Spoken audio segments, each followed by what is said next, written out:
সম্পূর্ণরূপে ওকে ফাঁসানো হচ্ছে।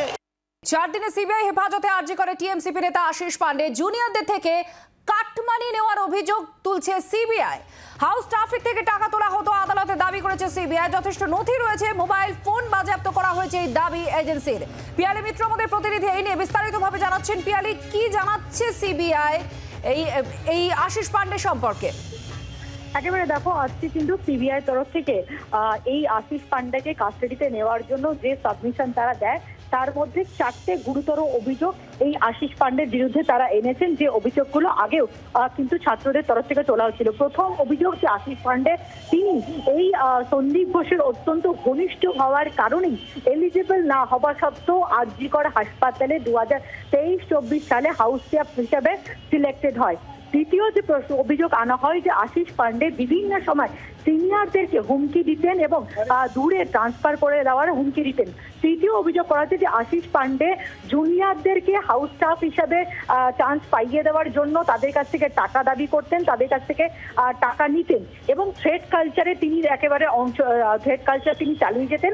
এবং এক্ষেত্রে দাঁড়িয়ে যেটা অভিযুক্তের আইনজীবীর বক্তব্য ছিল যে এই ধরনের কোনো অভিযোগ তার বিরুদ্ধে নেই, তিনি কারো কাছ থেকে ঘুষ নিয়েছেন বা একজন জুনিয়র হিসাবে একজন ডাক্তার বা একজন স্টুডেন্ট কিভাবে অন্য কাউকে কিভাবে হুমকি দেবে, এক্ষেত্রেও সিবিআই যেটা বক্তব্য, তিনি একেবারে এই সন্দীপ ঘোষের যে প্রোটেকশন, সেই প্রোটেকশনে ছিল এবং সেই প্রোটেকশনে থাকার কারণেই কিন্তু তিনি এখানে থ্রেট কালচার চালাতেন এবং সিনিয়রদেরকে হুমকি দিতেন, জুনিয়রদের থেকে টাকা দাবি করতেন, টাকা নিতেন এবং তাদেরকে হাউস স্টাফ হিসেবে পাঠিয়ে দেওয়া, হাউস স্টাফ হিসেবে আরজি করে সুযোগ পাইয়ে দেওয়ার নাম করে টাকা নেওয়া হতো। এরকম একাধিক গুরুতর অভিযোগ আজকে সিবিআই তরফ থেকে করা হয় এবং বিচারক যেটা তার অবজারভেশনে বলেন যে যেহেতু এই মামলা এখন তদন্ত চলছে এবং আরো তদন্তে অগ্রগতির একেবারে অবকাশ রয়েছে, সেই কারণেই কিন্তু তাকে 4 দিনে যে সিবিআই কাস্টাডি সেটা নির্দেশ দিয়েছে আদালত।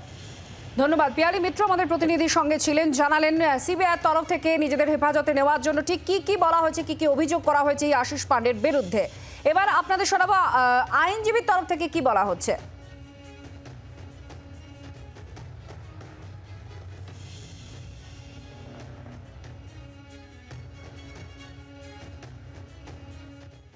সিবিআই আজকে 4 দিনের জন্য পুলিশ কাস্টডি প্রেয়ার করেছিল।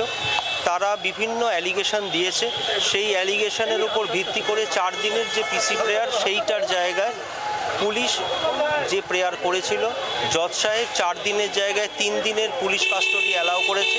এবং আমরা এইটা বলছি যে এই যে ছেলেটিকে এই মামলায় যে ধরা হচ্ছে, এই ছেলেটি বিইং আ স্টুডেন্ট, এর পক্ষে এই ধরনের ক্রাইম করা ওর পক্ষে সম্ভব না। এটা সম্পূর্ণরূপে ওকে ফাঁসানো হচ্ছে।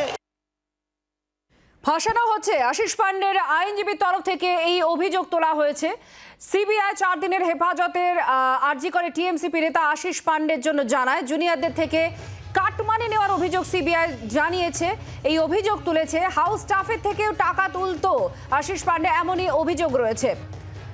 নান্টু হাজরা আমাদের অপর প্রতিনিধি জানাচ্ছেন এই বিষয় নিয়ে। নান্টু, আদালতে যেমন একদিকে সিবিআই তাদের নিজেদের হেফাজতে নেওয়ার জন্য আশিস পান্ডের বিরুদ্ধে যে অভিযোগগুলো করেছেন, যে দুর্নীতির সঙ্গে জড়িয়ে রয়েছেন, কাটমানি নিতেন এবং যথেষ্ট নথি আর মোবাইল ফোন যেগুলো বাজেয়াপ্ত করেছেন, তা থেকেও অনেক কিছু তারা তথ্য পেয়েছেন বলে দাবি করেছেন। এদিকে তার আইনজীবী বলছেন যে তাকে ফাঁসানো হচ্ছে, অর্থাৎ আশিস পান্ডেকে ফাঁসানো হচ্ছে। কি হলো আখেরে? দেখো, সিবিআই তরফ থেকে আজকে কিন্তু আলিপুর আদালতে বিচারকের সামনে 4 দিনের পুলিশ হেফাজতে চাওয়া হয় এবং সেখানে দাঁড়িয়ে 3 দিনের পুলিশ হেফাজত দেওয়া হয়েছে এবং সোমবার তার নেক্সট প্রোডাকশনের ডেট দেওয়া হয়েছে, অর্থাৎ সোমবার এই আশিস পান্ডেকে ফের আদালতে হাজির করতে হবে। এবং যেটা সিবিআইয়ের আইনজীবী যেটা দাবি করেন সেটা হলো যে এই আশিস পান্ডের বিরুদ্ধে একাধিক অভিযোগ রয়েছে। যেহেতু সন্দীপ ঘোষের ঘনিষ্ঠ এই আশিস পান্ডে সেখানে দাঁড়িয়ে সিনিয়র ডাক্তারদের থ্রেট করার অভিযোগ তার রয়েছে এবং বিভিন্ন জুনিয়র ডাক্তারদের কাছ থেকে কাটমানি নেওয়া হতো, তাদেরকে ভয় দেখিয়ে সেই টাকা আদায় করা হতো এবং বিভিন্ন জায়গায় পোস্টিং করিয়ে দেওয়ার এবং যে সিনিয়র ডাক্তার তাদেরকে পোস্টিং করিয়ে দেওয়ার ভয় দেখানো হতো বলে সেই অভিযোগ করেন।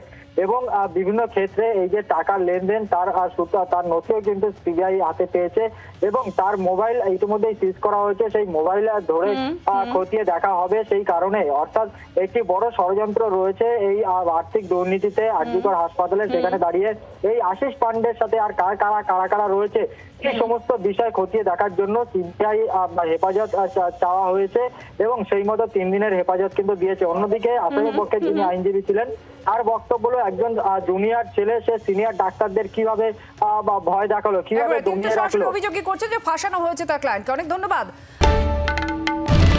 বাংলার আওয়াজ, বাঙালির আবেগ, জি 24 ঘন্টা।